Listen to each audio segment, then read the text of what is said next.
जनवरी के महीने में इतनी बारिश इससे पहले शायद ही किसी ने देखी। लता अपनी 5 साल की बेटी पूजा को लेकर कमरे के एक कोने में सिकुड़ कर बैठी हुई थी। बहुत ठंड है माँ, ऐसा लग रहा है कि जैसे ठंड हड्डियों में भी घुस रही है। इस बारिश ने तो सत्यानाश कर दिया। आज 1 रुपए की भी कमाई नहीं हुई, ऊपर से दवाई खरीदने में पैसा खर्चा। दोनों की हालत बहुत खराब है। उनका घर मिट्टी से बना हुआ था और लगातार ओले गिरने की वजह से घर टूट पड़ा। घर के अंदर बारिश का पानी घुसने लगा। देखते ही देखते घर के अंदर कमर तक पानी जम गया। हे राम, अब क्या करूं? हे भगवान, यही दिन दिखाने के लिए जिंदा रखे थे क्या? हमें भी उस दिन मार क्यों नहीं दिया? उस दिन मतलब 2 महीने पहले की बात कर रही थी। 2 महीने पहले भयानक हादसा हुआ। उससे पहले सब कुछ ठीक ठाक था। लता का पति रमेश बाजार में रिक्शा चलाता था। रमेश की जितनी कमाई होती थी उसमें तीनों का अच्छे से गुजारा हो जाता था। लेकिन उसके बाद लता गर्भवती हो गई। मेरी कमाई तो दिन ब दिन कम होती जा रही है। इतनी सी कमाई में चारों का कैसे चलेगा? क्यों बापू, कमाई कम क्यों हो रही है? आजकल सब लोग ई रिक्शा में चढ़ना चाहते हैं। वो साधारण रिक्शा से तेज चलती है ना।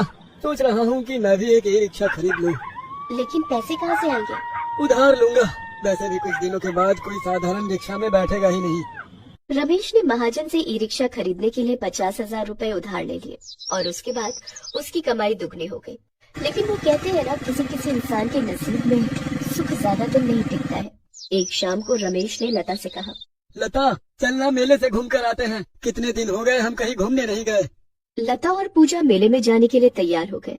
रमेश दोनों को अपनी ई रिक्शा में बिठाकर मेले की ओर चलने लगा और तभी अचानक कहीं से एक महंगी गाड़ी तेजी से आई और रमेश की रिक्शा को धक्का लगा। लता और पूजा रिक्शा से गिर गए। उन दोनों को ज्यादा चोट नहीं लगी, लेकिन रमेश के सर पर गहरी चोट आ गई। अरे ये क्या हुआ? क्या हुआ आपको? क्या हुआ पापा, क्या हुआ? तभी गाड़ी से एक 25 साल का लड़का निकला। वो नशे में धुत था। उसने कहा, ए गरीब लोग, ये मेरी गलती नहीं है, ठीक है? ये याद रखना। ये बोलकर वो लड़का गाड़ी लेकर चला गया। लेकिन यहाँ रास्ते में पड़े पड़े रमेश का देहांत हो गया। लता और पूजा बहुत रोई। वो लोग खुशी मनाने मेले में जा रहे थे, लेकिन वही खुशी उनके लिए श्राप बन गया। उधर वो लड़का जब गाड़ी लेकर घर गया तब उसके पिता ने गाड़ी में खून के धब्बे देखे। उनका नाम मिस्टर सिंघानिया था। ये खून के धब्बे कैसे लगे? तब मिस्टर सिंघानिया के बेटे ने उन्हें सब कुछ बताया। ये सुनकर सिंघानिया साहब गुस्सा हो गए और अपने बेटे को जोर से एक थप्पड़ लगाया। तुझे शर्म नहीं आती? शराब के नशे में किसी गरीब को मार डाला। नहीं नहीं, मुझे इसका प्रायश्चित करना होगा। मिस्टर सिंघानिया रमेश के परिवार की खोज में लगे। इधर लता और पूजा इस शोक से उभरने की कोशिश कर ही रहे थे कि इतने में महाजन उनके घर आ गया।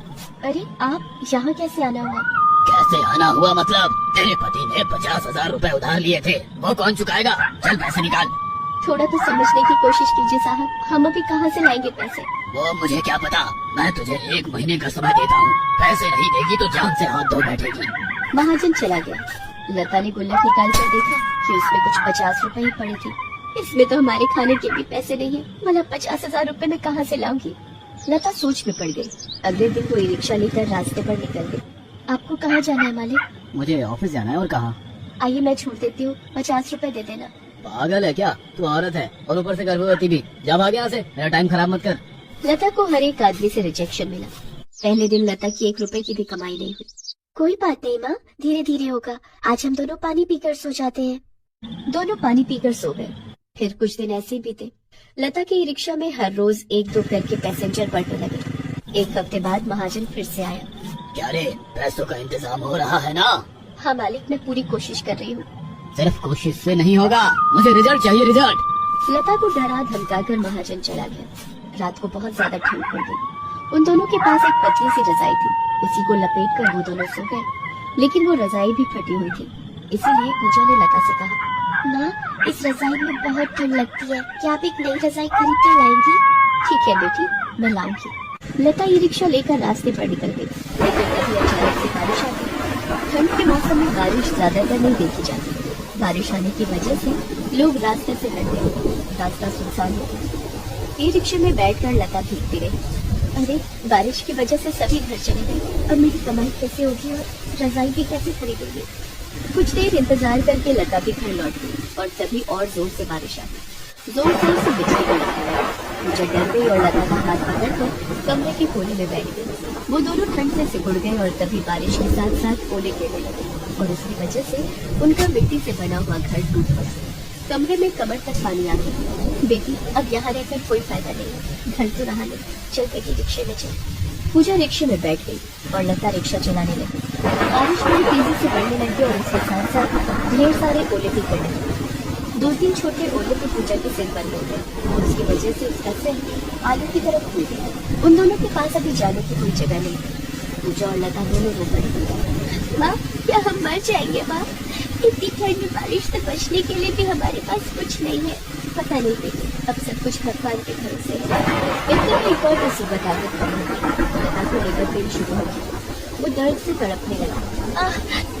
बहुत दर्द हो रहा है। क्या हुआ माँ, क्या हुआ? लगता है माँ को अस्पताल ले जाना होगा। पूजा ने लता को रिक्शे की सीट पर सुला दिया और खुद रिक्शा चला दिया। लता का पेट दर्द से घुटा जाने लगा और पूजा तेजी से रिक्शा चला रही। तभी उसके सामने एक गाड़ी आ गई। गाड़ी से महाजन बाहर आया और खुद दिखाना शुरू किया। अच्छा, तो अब बारिश का फायदा उठाकर भाग रहे हो तुम दोनों? क्या सोचा था, मुझे पता नहीं चलेगा? नहीं मालिक, वो तो घर टूट गया है और माँ का पेट दर्द करना शुरू हो गया, इसीलिए। वो सब मुझे नहीं पता, मुझे पैसे दो। महाजन ने पूजा को एक थप्पड़ मारा। माँ! पूजा नीचे गिर गई। ये देखकर लता बड़ी मुश्किल से नीचे सूख गई और पूजा को गोद में लेकर महाजन के पैर पकड़ दिए। क्षमा कीजिए मालिक, लेकिन इस हालत में मैं पैसे कहाँ से लाऊंगी? पैसे नहीं ला सकती तो ये ले। ये बोलकर महाजन ने लता को जोर से एक लात मारी। लता गिर गई। महाजन ने रिक्शा लेकर चला। लता दर्द से तड़प रही। पूजा उठकर रास्ते में चलते लोगों से दया की भीख मांगने लगी। दया करके मेरी माँ को अस्पताल लेकर चलिए ना साहब, दया कीजिए ना। लेकिन इतनी बारिश में कोई रुकने के लिए राजी नहीं था। पूजा रोक को गिड़गिड़ाती रही। तभी वहाँ से सिंघानिया साहब अपनी गाड़ी में बैठ कर दूर जा रहे थे। पूजा गाड़ी के सामने चली आई। सिंघानिया साहब ने गाड़ी को रोका। क्या हुआ है? मेरी माँ बीमार है, माँ को अभी अस्पताल ले जाना होगा, हमारी मदद कर दो ना साहब। अपनी माँ को गाड़ी के अंदर बैठा लो, मेरा खुद का अस्पताल है, मैं वहीं जा रहा हूँ। पूजा ने लता को गाड़ी में बिठा दिया। सिंघानिया साहब लता को उठा ले। लता दर्द से तड़पती रही और बड़े देर के बाद लता एक बेटा हुआ। लता का सारा दर्द जैसे गायब हो गया। उसने अपने बेटे को गोद में लिया। पूजा भी बहुत खुश हुई। सिंघानिया साहब आए। बहुत खुशी की बात है कि तुम्हें एक बेटा हुआ है, लेकिन तुम रास्ते में क्या कर रही थी? तुम्हारा घर कहाँ है? तब लता ने सिंघानिया साहब को सब कुछ बताया। क्या वो लाल रंग की गाड़ी थी? हाँ, लाल रंग की थी, लेकिन आपको कैसे पता? वो मेरे बेटे की गाड़ी थी, उसी ने नशे में किया था। उसके लिए मैं शर्मिंदा हूँ। मैं कब से तुम लोगों को ढूंढ रहा हूँ। मुझे प्रायश्चित करना है। मैं तुम्हें घर पैसा सब कुछ देने के लिए तैयार हूँ और तुम्हारे बच्चों को मैं अपने बच्चों की तरह पालने के लिए भी तैयार हूँ। लता को कुछ समझ नहीं आया कि वो क्या बोले। अचानक से उसे जैसे सब कुछ मिल गया। लता के लिए सिंघानिया साहब ने घर बना दिया और उसे बहुत सारे पैसे दिए। सिंघानिया साहब ने दोनों बच्चों को स्कूल में भर्ती करवा दिया और इसके बाद से सभी खुशी खुशी रहने लगे।